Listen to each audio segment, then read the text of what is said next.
there's a lot of conversation online about meaning in lots of different contexts. And I've never really thought until fairly recently, how do we define what meaning is? Is it the same as being content in a practical sense? I'm thinking now about the phenomenology of someone who is looking, actively searching for meaning. Very common thing for people to do now. And usually when people do that, they approach it from obviously knowing that they don't feel meaning. So then how is meaning defined for you guys? Well, I would agree with you, James, that it's often in the absence of it that we're aware that meaning is lacking.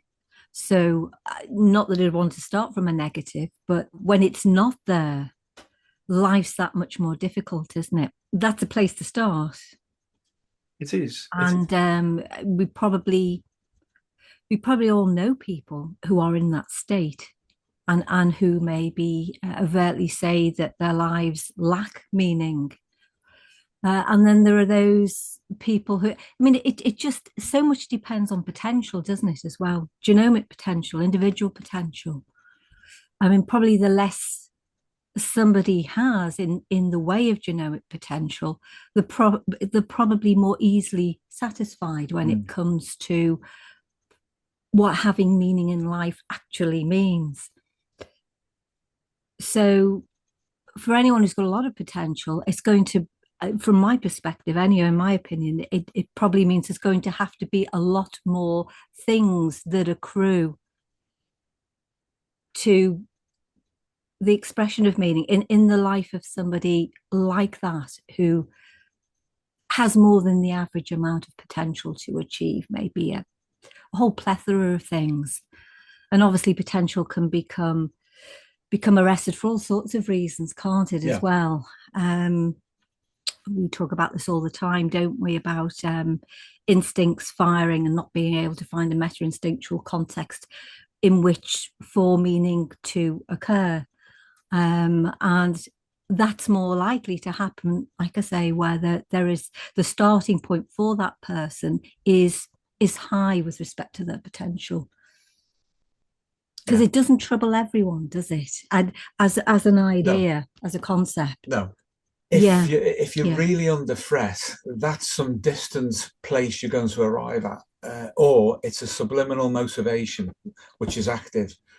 I would say that probably the most broadband but simple representation of it would be to say that it's a conclusion which requires no justification outside of the conclusion itself, which is a state that we would reflexively call this means something, or I have a feeling about that. So it's synthetic, it's not analytical under normal conditions. An analytic sense of meaning would typically come from philosophical cognition, that kind of thing. And that's an abstraction. There's a sense of that would come out of that, of completeness that would come about because a person is trained or educated to approach something in a particular way. But it's not going to be the meaning of life. It's going to be the meaning of the ego in the context that it finds itself in. But when people engage with life and they find meaning drops into them, it's so convincing that anything we can think about it is secondary. Hence, it's an abstraction. So it comes from somewhere that isn't cognitive. We may feel it at an affective level. We may experience the exterioception representation of it in the senses. Say we're in a situation which triggers the sense of meaning. But that sense of meaning will probably be internal, and it will be behind that intuitive. As intuition shares the same kind of quality with meaning, it's so convincing when it lands into our consciousness that it must take representation in those other qualia. Without that, intuition can't impact us. But a sense of meaning is so synthetic, so integrative, so non-collapsed, so non-binary, non-dual, that it's just there, and then we understand something.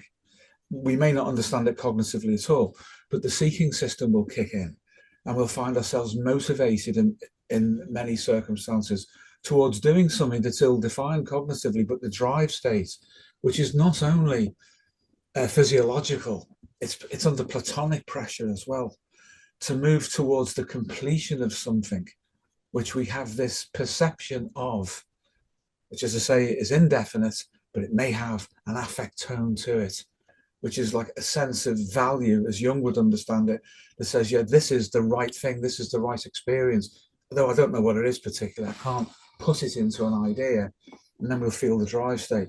Now, in a passive receptivity that can come about through inner contemplation, I would argue that intuition is behind that as well. And it drops into the state that we occupy according to the state that we are occupying. That's how we become conscious of it. Later, if we're in a meditative state, when this happens, for example, or hypnosis, any altered state of consciousness, later we can think about it. And that might be important because it's very difficult to re-access a sense of meaning that came online for us when we're in a specific state, unless we make, after the fact, a virtual model of it through cognition. But if we start with cognition, that means we are already abstracted away from what the meaning of meaning itself actually is. So that would be how I would frame that. I know that's quite wide, but then meaning is because it utilizes intuition. It's not an abstraction. I think you're right, Steve. I think the central point to what you're saying is to do with how it drops in. I think that expression kind of sums it up. That's how we experience it. Yeah. Einfall, isn't it? Yeah. In German, as Jung said about such things, they just drop in. They infall. From somewhere. Yeah. Yeah. It's not in our immediate processing. Something else has processed it. And if we follow a typical Jungian path then to try and find out through introspection, active imagination, as they might call it in certain circumstances, you have to follow the associative chain. If that's only cognitive, all you'll do is walk around inside the bathroom of the ego, looking in the mirror to check yourself as you do it, but you're not actually moving away from cognition into the background of the experience. This will happen if our interpretation of intuition is theory-laden. And by that, in this instance, this context, I mean Jungian theory-laden. So if we then utilize or attempt to utilize active imagination to uncover where it's come from, we're going to meet all the usual Jungian constructs that we've learned about and internally projected. That's not the way to do it. Instead, as we usually say about following the carrier wave of affect, if there was an emotion, however vague, even if it only gave us a sense of engagement, that's the thing to engage with, so we can then follow that away from the affect. So the affect is the messenger. It's the carrier wave of instinct. And when it comes to meaning, those instincts are not Panksepian. They are what we would call meta instincts, and what Jungians usually collapse into their understanding of archetypes. So using different languages there to model the process, you can use what we call dialectical syncretism to work between those languages and see how far you get. That's one way of pressure testing, if you really want to follow what meaning might be when we receive it. But I would say drop the cognition. If there's any affect there, relate to it, receive it and follow it. If there's any sense impressions being generated on the inside, if they are superpositioned on the outside with external sensory representation, that's good. Make a connection between that. But what you're really going to try to get to is the broadband, synthetic, superpositioned understanding, which can only be represented through the collapse of intuition into some other form of representation. So we have to follow those representations back and get to the core of the understanding. Sounds technical. In practice, it's relatively simple if you do it in the right way. So you have to experience it, not theorize about it. Absolutely, yeah.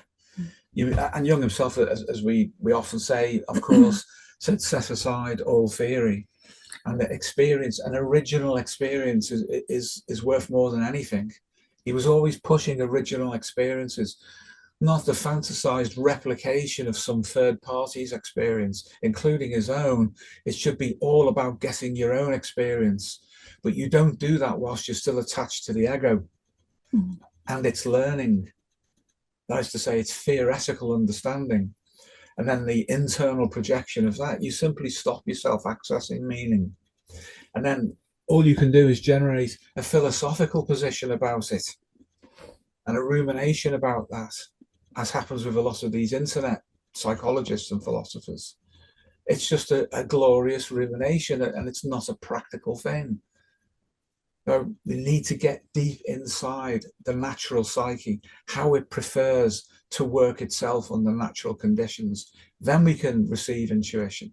It will populate the other qualia first, but we then have to use this process of following the qualia back in an evolutionary sense. So number one, drop cognition. Number two, follow the affect. Number three, feel into the representation of superpositioned sensory internal images with an external environment, which may have triggered this, for example. But you want to get into the intuition. The intuition will deliver the meta-instinctive scenarios, and beyond that, even beyond that, the Platonic understanding of a whole situation. It's the mythological side of things, spontaneous mythological side of things, that I find really interesting for this conversation. Because you said a moment ago, a lot of people on the internet have different impressions and different models as to what the meaning of life is supposed to be. A lot of them are, and this is right in sort of Jung territory here, they are advertising their own personal myth without necessarily knowing it. So if we take a very famous Canadian psychologist, who I'm sure 99% of people in the audience are highly familiar with, he says that the meaning of life is to pick up your cross and bear it, or to bear the biggest load of responsibility that you possibly can, and that justifies your sad, miserable existence. Now, that is obviously a confession on behalf of himself, and anyone who would speak like that, you have to approach it in a psychoanalytical way, right? Where are these ideas coming from? You can't just trust that point blank. Yeah. So what I'm trying to say, I guess, is that a lot of the time when I've seen people talk about meaning, they're giving a confession as to how they deal with negative affect and their own problems, because it moves them to a sense of contentment and being able to be okay with things. It's then the spreading that out where there's a mistake of one's personal myth being an objective truth.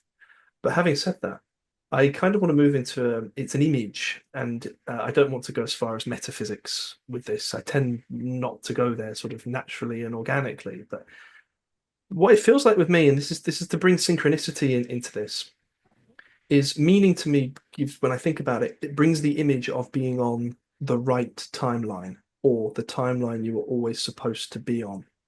So it doesn't matter if things are going well or badly. It's more of a telic property that you are on the right timeline.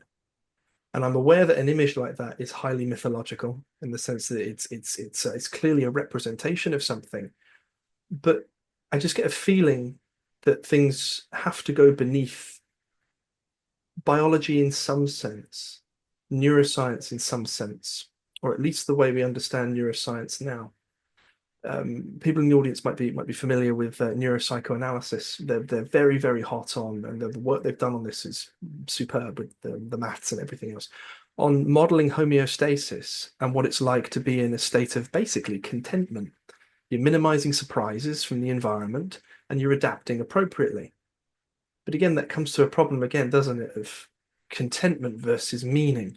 And everyone, as you guys were saying, you know meaning when you don't have it, right? And I feel that there's something else, and we got to bring synchronicity is the obvious one, but other data points in to show that maybe there is something more than that, genuinely more than that. And personally, because of my background, I tend to struggle with fully accepting that, but I trust the personal myth, if you know what I mean. I'm trying to get that across as nuanced as I can. I'm going to throw that out as a prompt for you guys. What do you feel and think on that? Yes, I agree, James, that the personal myth is really the surest structure and process we can have through which to understanding how meaning is unfolded in our life. And I think you bang on when you talk about the telic elements, because without that, all we would be doing with respect to meaning would be very, very reductively responding to homeostatic needs and meeting them in the immediate moment or the near future. And that's all it would be. And that is a problem with neuropsychoanalysis if it only collapses into the neuro side of their model, because inevitably we're going to get a mechanistic understanding of homeostasis. Now, of course, Jung was one of the first, with Adler actually, we must give him his due credit, to think in teleological terms. Intentionality that was not biologically reductive in the worst sense of the term. We can't do without biology, of course. Adler focused on the social dimension. Jung did straddle both, but he moved more towards the metaphysical. Everybody who studied Jung knows that, and knows that that did cause problems. Freud, oddly, started out as a neurologist and then moved more progressively in his life and career towards the metaphysical, and almost agreeing really with Jung in many ways. So it's a shame that those two split. Obviously, again, I think everyone knows that. But in each of their cases, you have the personal myth of the founder of that particular movement working itself through and making a contribution. And Jung himself said that, paraphrasing others, that each of these models was a statement of the personal psychology of the founder. That's absolutely true. And of course, we're very, very well aware of that. And one of the consequences for us of clinical empiricism has been to remove that as much as is possible. But we had to go through a process where we learned this in real life. Pardon me. So when you're working with people, and if you have a model, and in my case it was Jung, and you insist on making sense of another person through that and incorporating them in that understanding, you take things away from them immediately by reference to what you believe in and what you hold to be true subjectively. So when I was doing that, then my personal myth was intruding into the lives of others. When I realized that I had to set that aside, another thing that came through was what was staring me in the face, which was that most of the people that we were seeing in primary healthcare had an initial configuration of symptoms that were better addressed by Breuer and Freud, initially at least. And that meant that I really had to reformulate where I stood with respect to my own personal myth and my sense of meaning and the kind of theories that I communicated to the patients to help them to understand. Now, we already knew, obviously, that through hypnosis and hypnosis training, that you had to gain rapport with the other person. But there were vestiges left of the assumption that Jung was 100% right in the final form of his ideas and therefore was universally applicable. But pressure testing showed that wasn't the case, and the problem that I'm describing now was in me. And that goes back to the personal myth that you mentioned of people. So clinically then, I had to stop doing that and focus instead on what I should have been focusing on all along, which was the presentation of the other person as a natural state, a natural configuration of states indeed, that could be interpreted in many, many different ways. But I can't make a decision about that until I know how to receive them as people. And then it's fields of information. So gradually then, we got to the point where we could receive people for who and what they were in their own proper context. And the theory came later. But the theory itself had to be pressure tested. That was our solution to not doing what you described about that famous Canadian psychologist, for example, about exporting his personal myth to all sorts of people through the internet, and no doubt for any patients you may have worked with in the past. So receiving people for who and what they are, and that's not just at the ego level. We have to receive them at the, as I say, at the level of them as a whole dynamic field. And then you learn things. You learn about yourself, you learn about them, and general principles emerge, which can be processed through theory, but are usually transcendent to the theory. And because they are natural, they take us further and further back towards a deeper understanding of the ground state of human nature. And this is why dialectical syncretism was important for us, because that obligates us to update our personal model continuously and check it objectively. against any new experiences or any new information that comes towards us, not as an eclectic approach, far from it, but something which is quite ruthlessly systematic, but open at the same time. Because very often ruthlessly systematic methods of interpreting the human condition end up collapsing into themselves, and they become rigid, and they fixate at that state. And it's usually, as you were saying, then reflective of the personality of the therapist. If it's a school of therapy, then there's the founder, as well as there's a founder effect in that particular approach. And a consequence of this is that meaning arose spontaneously for people, and for the therapeutic process. And that's incredibly powerful when that happens. And there are some things that you must do. You must know how to receive the psyche of the other in its extended field sense. So it includes their biology, it includes the Platonic level, it includes the psychosocial. You must understand that you are not an inert element in a therapeutic relationship. You cannot hide, you can't do that. So you must work on yourself, and you must work on the interaction between you and others. And again, pardon me, without theory, then things emerge properly, undisguised and unaltered, uncontaminated by presumptive borrowing, third party or vicariously, of other people's ideas. It's all real at that point. Well, you say about what was the expression you used, Steve, to do ruthless systematization? I see that as being more for dynamic efficiency, really. And as you rightly point out, we're not talking about eclecticism here, but talking about having an integrated model that allows you to deploy when the time is right in terms of theory and understanding what that person needs. But they will tell you firstly what they need before you superimpose anything onto them.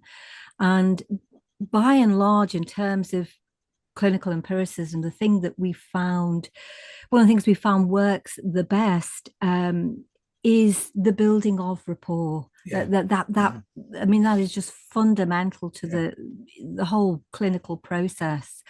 And just returning very briefly to what you were saying about models and models reflecting the character, the personality of the person, the personal myth of the person who what's the word, generates them.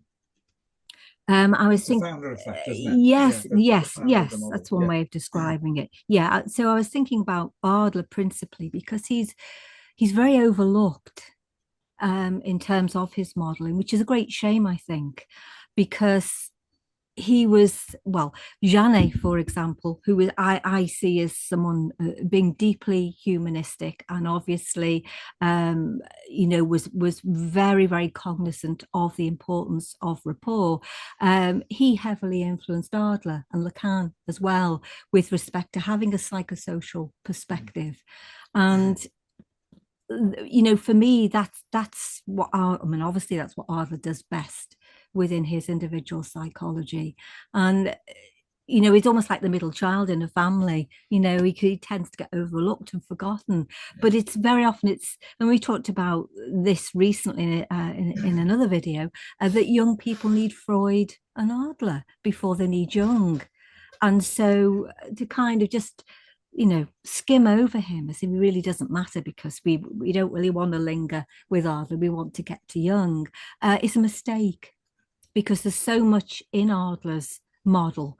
And as I say, he was influenced by Janet, who was indeed deeply humanistic.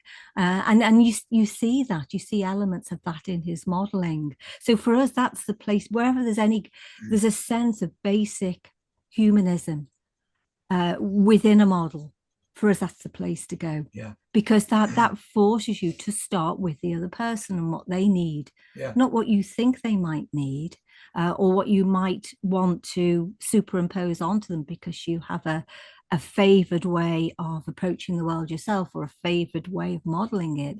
That's not, it's not the way to do it. No. So clinically, that's the way to go. That's clinically the way to go. Yeah. I wanted to ask you guys for a little bit more or this more nuanced point regarding attending to Freud and Adler first instead of Jung. So I was thinking about our previous conversation, which I think is the After Dark before this, but people should check that obviously on the timestamps and stuff. I was thinking that creativity for people will spontaneously emerge if they don't already identify as being a creative person.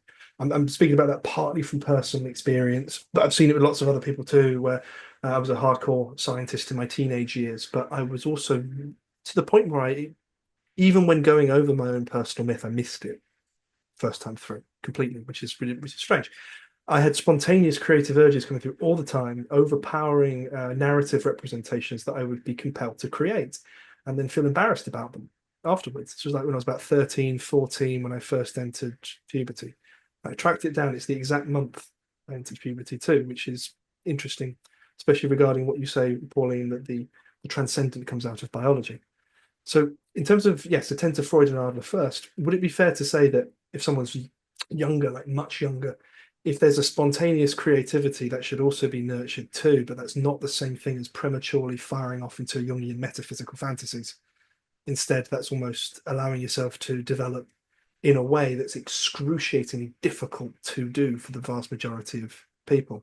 Would that be a fair nuance, at least for the context of this conversation? Well, I think it's a very important nuance. I mean, there will be a degree of superpositioning, James, as I think we said in our previous video. I mean, it might be that obviously when you you kind of hit puberty and you get into your teenage years, the pressure ramps up to become more social, doesn't it? So the psychosocial element of development becomes very important. And there may well be things in the culture that help to kick that off, various interests. But if there isn't that correspondence within, that superpositioning within in terms of creativity, then all we're doing, as we often say, is projecting external representations over the unconscious or non-ego consciousness, and we're not really then having an authentic experience. But it's very difficult for young people, isn't it? Because unless they have the guidance either from their own parents or some other kind of mentor figure from without, maybe a teacher or some other adult that they look up to and respect, it's very difficult for someone so young to know that it's important to go within and to develop that is within to without some kind of understanding of that's the way to go, because the emphasis nearly always is on externals, on society and on the culture, which of course is, like I say, is an important part of life, particularly when you're young. To be able to relate psychosocially is incredibly important, but it's a matter of emphasis, isn't it? Really, that tends to be emphasized, I think, over and above the experience that a lot of young people have, just like yourself, that comes spontaneously from within. And I think your expression, Steve, is still a useful one. That idea of something just drops into you, and you don't really know or understand, particularly when you're that young, where that comes from, but you know that you are experiencing something which is deeply meaningful to you. I would say one of the if we examine this when it's happening, or if we can remember even when we were young and it happened for us, it drops in as a superposition state. We tend not to experience things in only single qualia. We have to deliberately, by an act of will, collapse into one. And the cognitive one is the easiest one, it seems to do that with. But when an inspiration, which is really what we're talking about, when that drops in, there's a vague sense usually of an image. There's definitely a feeling that might be a drive. All of this is going on. An affect, an emotion, which could be an excitement. All of these things simultaneously moving around. And that's a complete moment. That's a state of understanding that has a goal-directed meaning that we have an intuition about, but it doesn't necessarily form itself properly yet. that's fairly common even with creatives. That's the drive experience they have, that they must create. But there's so much that's in there that's beyond even the immediacy of the representation that's superpositioned, because there are those factors behind the experience that we have phenomenologically, which are pushing us. Some of them are going to be biological, obviously, and some of them are going to be Platonic in the creative sense of bringing something new into the world that we can become conscious of and has a kind of innate consciousness all of its own that we are then coherent with. So that creativity proper increases consciousness subjectively, but also through relationship to the objective waveform of consciousness that is beyond our individuality. And some, obviously, creative projects that arise like that then distribute themselves. They further superposition beyond the individual through the utilization of that creative media out into the world. So we can say there was a telic intentionality to do that, or to attempt to do it, through the individual person of the creative. There was drive pressure, which was not only biological, was not only psychological, but came before that and settled into each of those stages. And we're only partially aware of it because of the limitations that we have in information processing, the Miller number.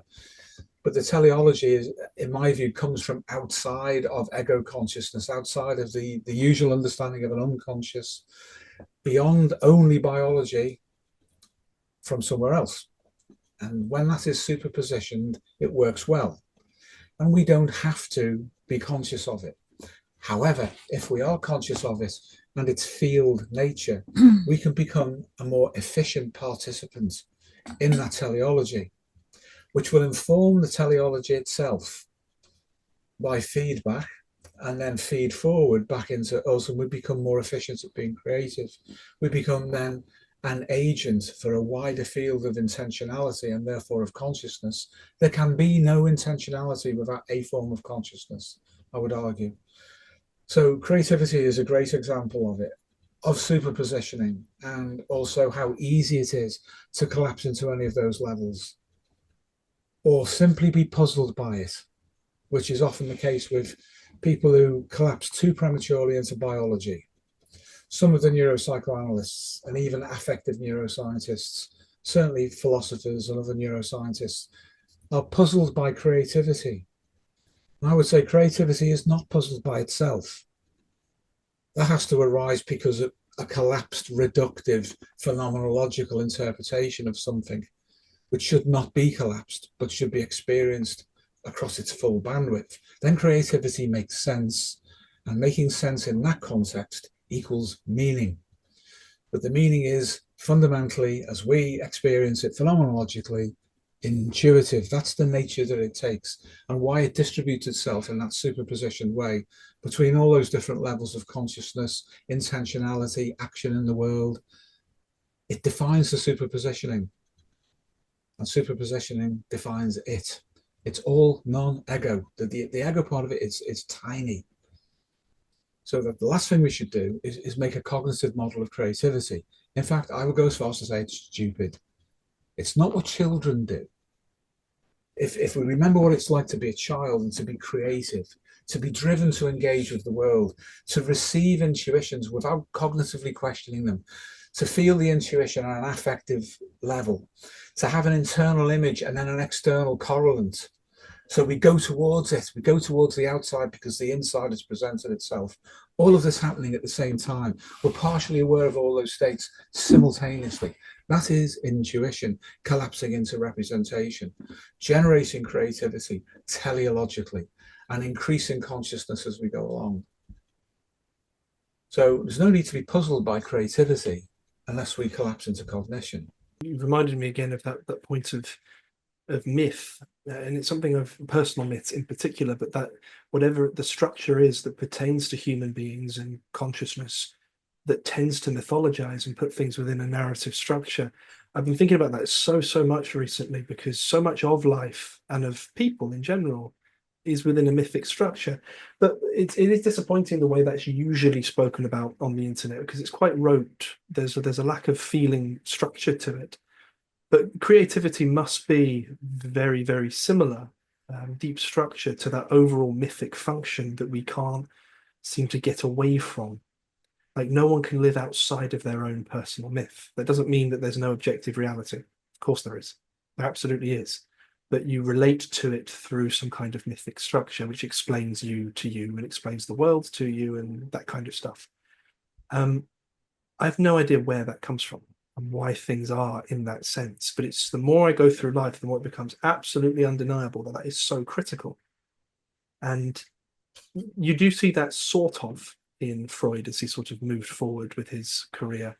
But between him and Jung, it's within Jung, without a doubt. Yeah. Do you know where that, or do you have any indication of where that mythic function comes from, why it's a necessity, it seems? Well, yes, I mean, as you know, James, I know you're familiar with this. We've been articulating this for 40 plus years. And that came about through clinical empiricism. That was the defining thing which caused the model that we use to be put together, and why it is different from Jung. But recently, as we've discussed, other people from different disciplines seem to be being drawn towards the same conclusions. The path that they're taking is determining what they see, but nevertheless, there is something in the background that is common to all of us, that we are all having some kind of understanding of. Now, I'll mention Michael Levin here because he talks about stories. And that the story, the way that he talks about it, even with very, very simple systems, biological systems, and even artificial intelligence systems, suggests there is a narrative structure to reality which guides it, which is Platonic. That's exactly what Jung was saying fundamentally. And it's what we're saying too, and have said for decades. But with us, it's because we find it in human beings. Now, if I were to then say, well, how can we find common ground with Levin on this? I think that would be fairly easy, because he talks about simple systems being able to do things which you would not expect them to be able to do. And then those simple systems, when they become more complicated by associating with others, such as nerves, groups of nerves, for example, cells. So we get an organism that's made up of individual units which are conscious in and of themselves, and then they start to collaborate. Then there'll be different levels of understanding, different levels of narrative, which are co-presence, which we say is superpositioning right from that point on. So the conservation of the drive to understand a narrative, and I don't mean in an ego sense when I'm talking about simple systems, but in a Platonic sense, that the understanding of the narrative is going to be a priori to the instantiation of the narrative within the material universe and ultimately within biology. So that's there, and then it becomes more complex as the receptive systems that have evolved and developed ontologically catch up with the potential for bringing more of the Platonic into being. That's where the immanence comes from. So that's highly conserved in us, in human beings. So by the time we're at a modern human level, the anticipation of a myth-making process, which includes religions, is likely to be built into that which we inherit. Now, whether that is strictly and only biological is a moot point. But once you include fields in a Platonic sense, it doesn't have to be in the genome at a material level. It would have to be capable of being superpositioned with it and stored elsewhere. That's obviously highly controversial for people who are only focused on a biological level. But Michael Levin's uncovering evidence for this through his discipline. And in that sense, he is congruent with a lot of metaphysical beliefs. And I know metaphysical beliefs distribute themselves and contradict one another, but I think that's probably field pressure, which is Platonic in origin. It distributes itself through culture. It offers alternatives, which are then under dialectical and even Darwinian pressure to sift and sort and reshape themselves. That's another reason why we use dialectical syncretism as a methodology. All of these different explanations for things have some value, but the underlying truth is likely concealed behind and beneath them in an ontological sense. So if we can get as close as we can to the fundamentals, we can understand everything which is superpositioned with them. And I don't mean that in a hierarchical sense, because the ground state is the most important state of all, because everything will be contained within that. And then as the ontology unfolds and becomes teleology, as we would understand that, then we can make sense of every step that has gone before, and we can make reasonable predictions about where we're going to go afterwards, as we discussed in the video AI, Intuition and Plato. That the obsession at the moment, and is that amongst many intellectuals, to do with artificial intelligence is likely to be because Platonic consciousness is looking for a way to migrate beyond the limitations of biology. And it'll go through a crossover phase where it's partially biological and partially what we call artificial intelligence before it moves into another state.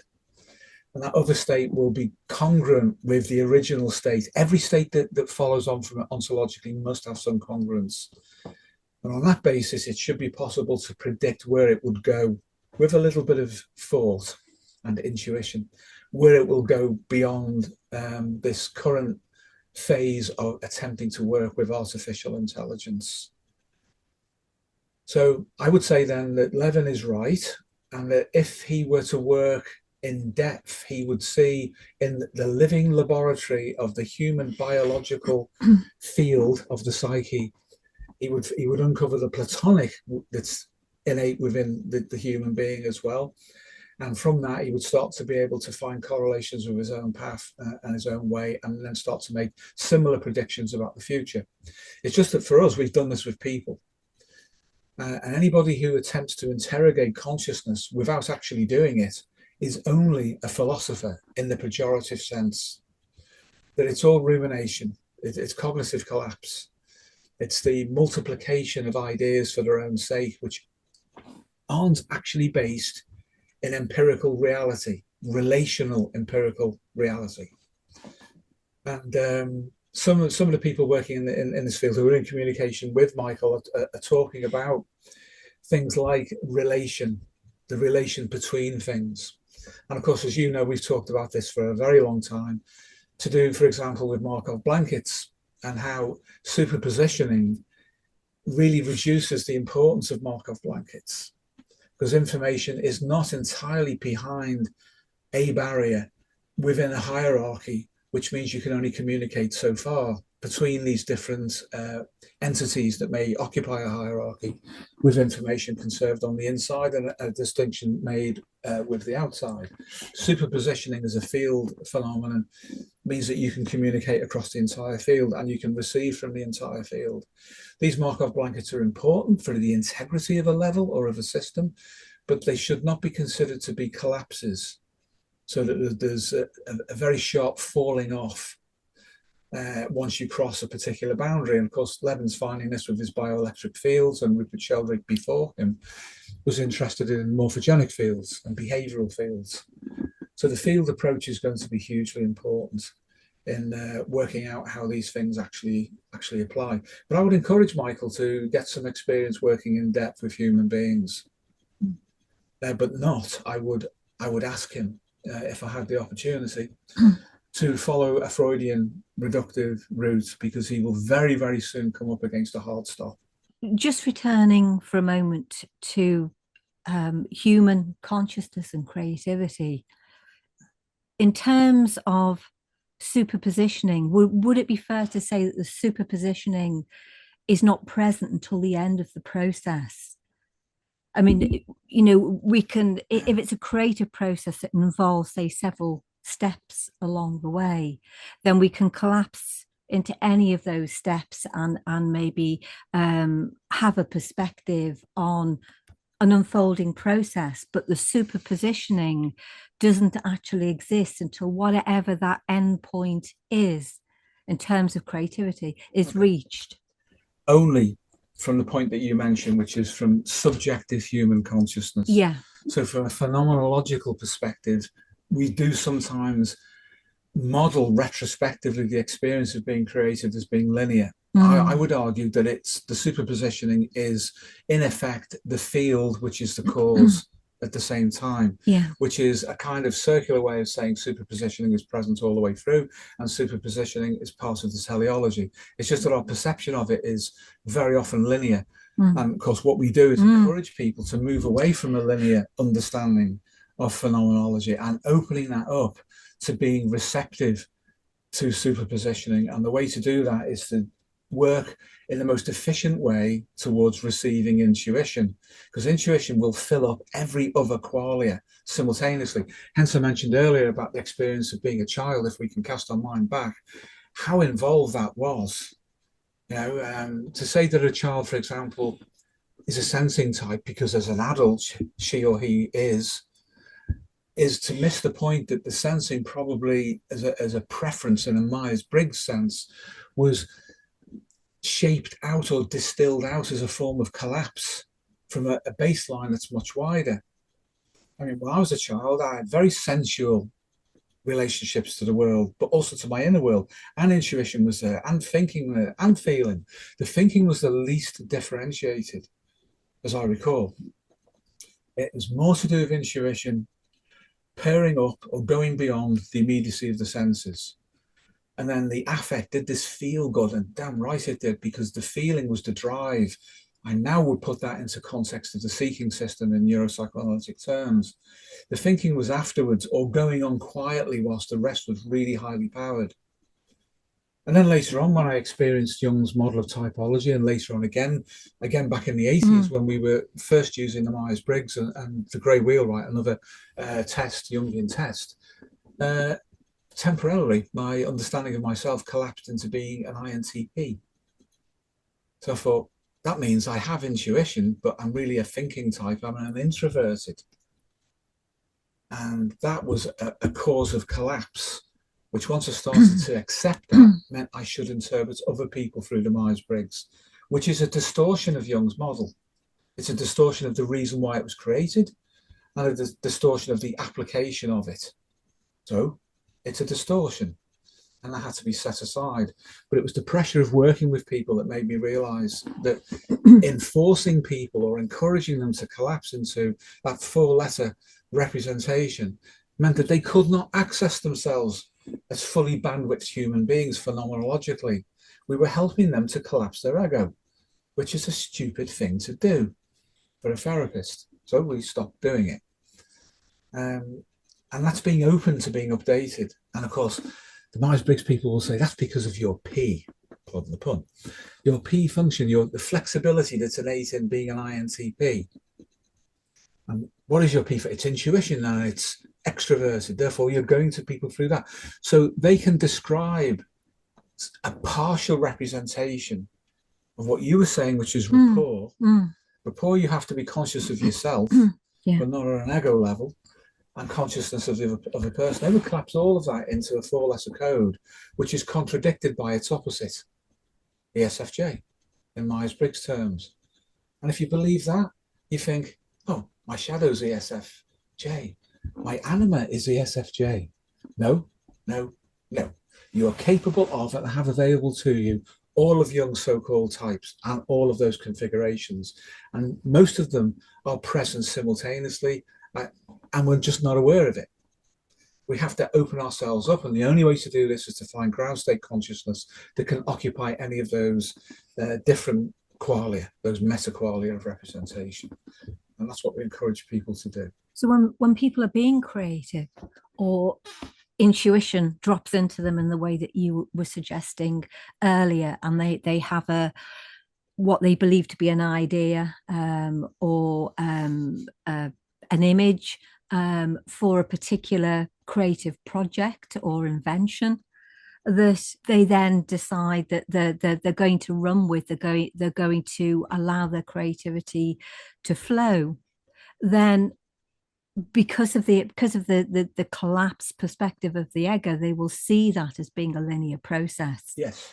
And it's only really when they get to, say, if it's probably best to give an example, say it was something like writing a book, writing a novel, the idea comes in, and then there's the impetus, as I think you were saying, the seeking system kicks in, and the desire to actually make it happen is underway. But it's only really when that book is produced at the end, the circle is completed in effect, because you joined up then with the original idea at the point at which you have that, and if you decide to publish the book and you have a physical copy of it, then at that point, I mean, you could argue that the superpositioning is in place at that point, or are we saying that actually it's there at the beginning, and it's just an illusion created by the fact that we have to go through a process in order to get to that end goal? You can be creative and not be conscious of superpositioning, but something has to have organized everything for it to have worked. And the ego has a number of tasks other than being creative, and only a limited amount of time can be put over to it to perform that adaptive role. The rest of the so-called psyche is aware of the superpositioning, but a creative artist very often doesn't understand the creative process, and it doesn't stop them being creative. But I would say it's not them being creative. Creativity is working through them, independently of them, and many times artists of all kinds will agree with that. But when they examine themselves, because there's time involved, then they see themselves as snapshots within time, and regard it as a linear process. But if you open yourself up to intuition, then you know that the whole thing was there at the beginning. And the end is anticipated at the beginning, which is the teleology. That's the telic principle from Aristotle, that it was there all along. So something is making it happen, but it can't be delivered as a complete project in a single moment. It does take that artisan's process to deliver in the world something as complicated as the end product, say, of writing a book, or of a painting, or whatever the creative element is. But it does show that there is consciousness of an entire state and anticipation of that state that's independent of the ego, but impels it nevertheless. We can feel that impulse from within at the seeking system level, but I would argue that is reductively only a neurophysiological correlate with something else, which is a motivation which is partially psychological in the ordinary sense, also therefore correlated with biology, but it's going to be, in my view, ultimately the source of creativity. Jung would have said that was the unconscious, and I would say, well, in some of his writing, he understood that the so-called unconscious extends beyond psychology and goes into the fundamentals of this universal domain, at which point necessarily he meant the Platonic. So creativity is tapping into the Platonic, and it's utilizing the individual artist or creative to be the medium of the expression of the Platonic. And that's not just creativity as we understand it in everyday life. I would argue it's also consciousness as such. So increasing consciousness in an individual through working on yourself by following the personal myth process, by individuating in a Jungian sense, is creativity, and it is consciousness. The two are conjoined. Something is conscious before the ego is of the goal and of the process of the creativity. So the superpositioning is present, but we don't perceive it. Yeah, so it's probably better then to say that we perceive it when the goal is complete. We experience the superpositioning at the point at which the goal is achieved. Yeah, and I think the importance of that is that is the sense of completion. It is, yes, definitely. That provides what we were talking about today at the beginning of this, which is meaning. Yeah. The completion is the meaning is in the completion of the process. Yeah. The participation is important because we feel both the seeking system, the affective drive state. We feel the sensory grind very often of being creative, of being forced by this other thing to do it. But the Platonic pressure is where all the energy is. Mm. And then the sense of completion, we have the gift of meaning, which comes from the Platonic level again. Yes. Because it is satisfied. And that tells us something about instinct. Instinct in and of itself, because instinct, particularly meta-instincts, deliver meaning, that meta-instincts are themselves grounded in the Platonic, because they represent the completion of a process of consciousness coming into being. And for us as everyday people and people who may be working on the inside of themselves, that is something to aim for. If you can get to communion with a Platonic level of consciousness, meaning comes online for you. So it's the Plato-Darwin equation again, essentially. Yes, yes. With the final element in that principle being the soul transcends and unites them both. So the soul then would be the instantiation of the Platonic through the medium of the artist into the material world at the social level, for example. So if you create something which is then shared, we are then outside of the individual and into the psychosocial domain. Something has come from nothing, apparently. If we think of the Platonic as being nothing, in the sense that it's not immediately separated from anything, anything that is material has a Platonic concomitant that is immanent with it. If we make an observation intellectually and we split it into a duality and say that the Platonic's not there, only the material's there, which is sometimes an unfortunate consequence of being too literal about Aristotle, then we miss the point of the whole purpose of the way things seem to be unfolding. So when we create something, whether that's an increase in consciousness, whether it's a better world, a better relationship, then some meaning has been instantiated that came from somewhere outside of this world. It did not exist, except as a Platonic idea.